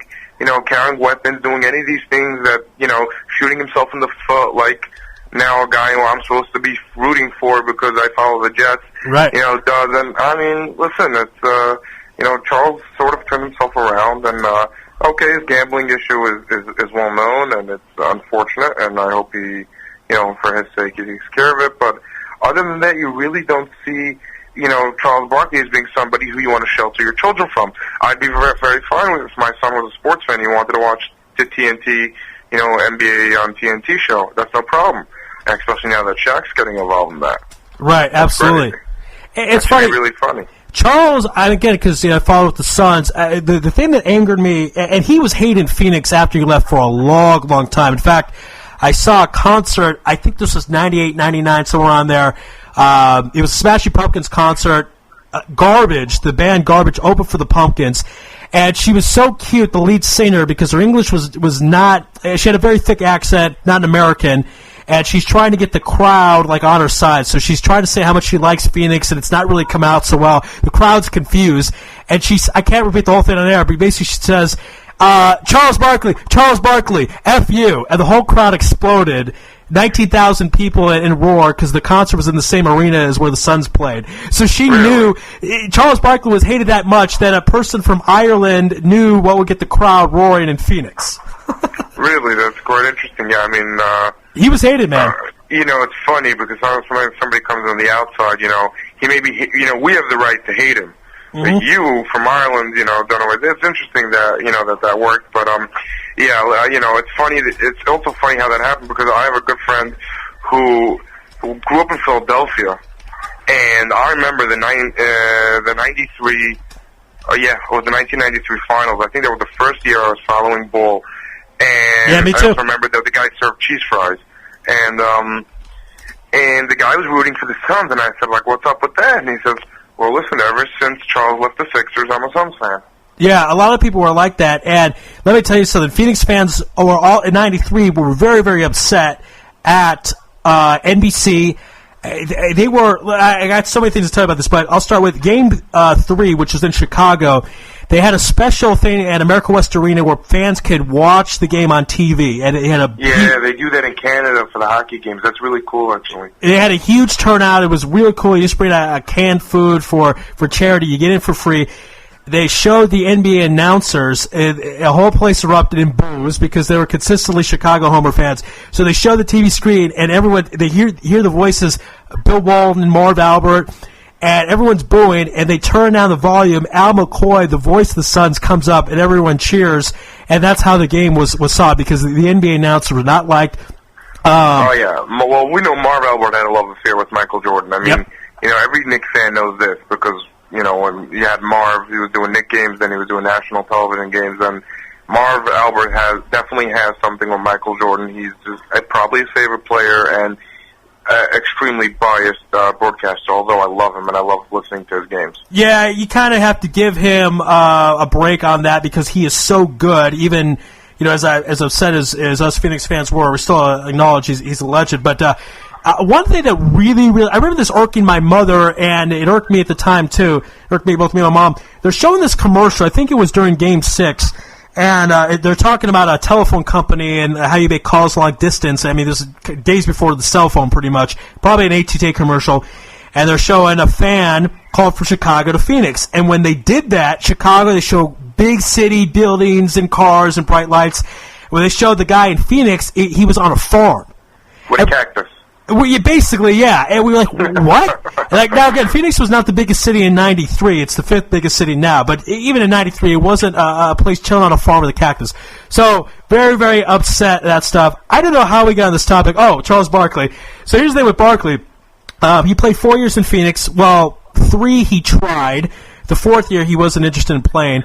And then he comes on, this is during the offseason 96, I think maybe during the finals, something like that. He's doing an interview on NBC Live at halftime, and he starts to talk about how he's not going to play at the Suns. He doesn't want to play for Mr. Colangelo anymore because Jerry talked about potentially trading him, and that hurt poor little Charles's ego and feelings. And I remember telling my mom, like, hey, Mom, I think Barkley's leaving the Suns. She's like, why are you saying that? I'm like, well, because he said on TV he didn't want to play for them anymore. And that's where I first learned, as a kid, where I learned how a player could just decide he didn't want to play for a team. It didn't matter he was under contract. He just didn't want to play for them anymore. He left. He forced his own moving out. And we really hated him for that for a long time. Very long. Sure. I mean, listen, as much as LeBron was a free agent and all that, but...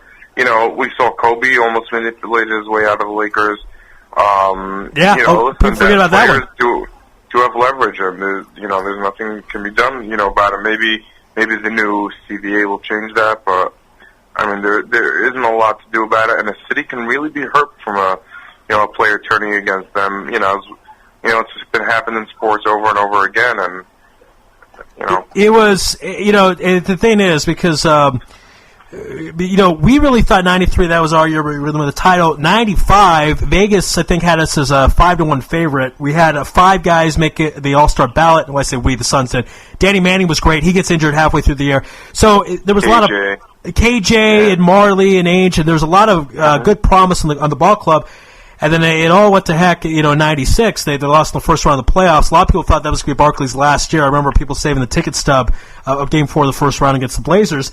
And when Charles left that way, he was hated, and for years, bad friction between the fans at Phoenix and Barkley. And finally, Colangelo, he's a religious Christian. He wanted to make amends, so he invited Barkley to the Ring of Honor. They retired his number, but all the media guys, and I talked to a lot of media folk about this, said Colangelo was very, very tense, uneasy about it, not really that happy. He kind of just did it so he can kind of move on because there was so much hate and baggage from it.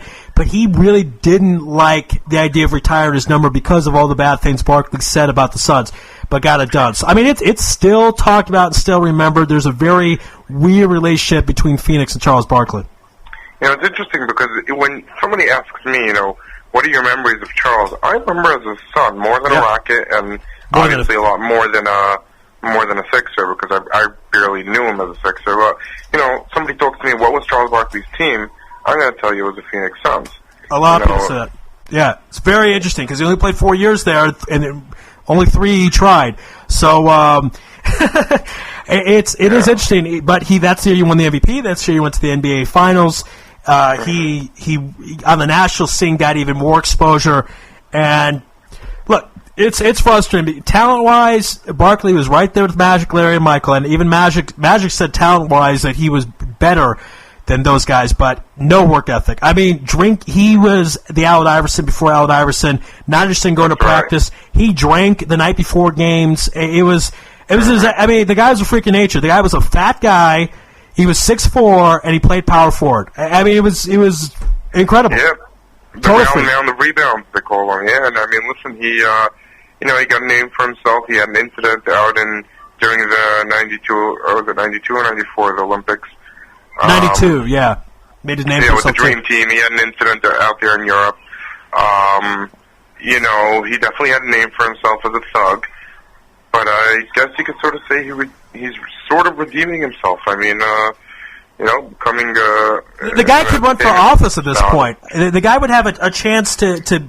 He talked about being governor for a long time. Everyone laughed at that. He really could be governor of perhaps Alabama. So, Alabama, yeah. He's from there. I mean, I thought that was just that's a cute little joke, and that's something like a pipe dream. But this is one of the most amazing things we've seen in probably 20, 25 years as far as image change. You're talking about a guy that spit on a girl. Now, granted, he meant to spit on someone else. A guy that threw someone out of a building, and he said, "I wish we were on the second floor instead of the first." Chasing referees up stands. Technical foul, top leader, suspended a bunch of times. There's a story also with KJ. KJ's a good, clean, religious guy, and KJ told Barkley when they first got there, "Hey, you want to go to church?" And Barkley says, "I'll go if you go to a strip club." So KJ did that, and then KJ said, "Okay, go to church." And Barkley said, "I don't go to church." He had the stuff with his wife. He was married and would be dating Madonna on the side, and no one even made a big deal. I don't know how he did it. I don't know how he did it, but he got it done, man. Yeah, you know what? Listen, we've seen Michael Vick's doing it, sort of. The guy's back in endorsements. He's back in the NFL. There is a redemption. There's a way to change, and people that these celebs could grow up and get their act together and realize what kind of life they could have if they're the good guy, so to speak. The guy like look, Michael Jordan kept up a great image. Other than again, he also had gambling issues that were kept very quiet. Yep.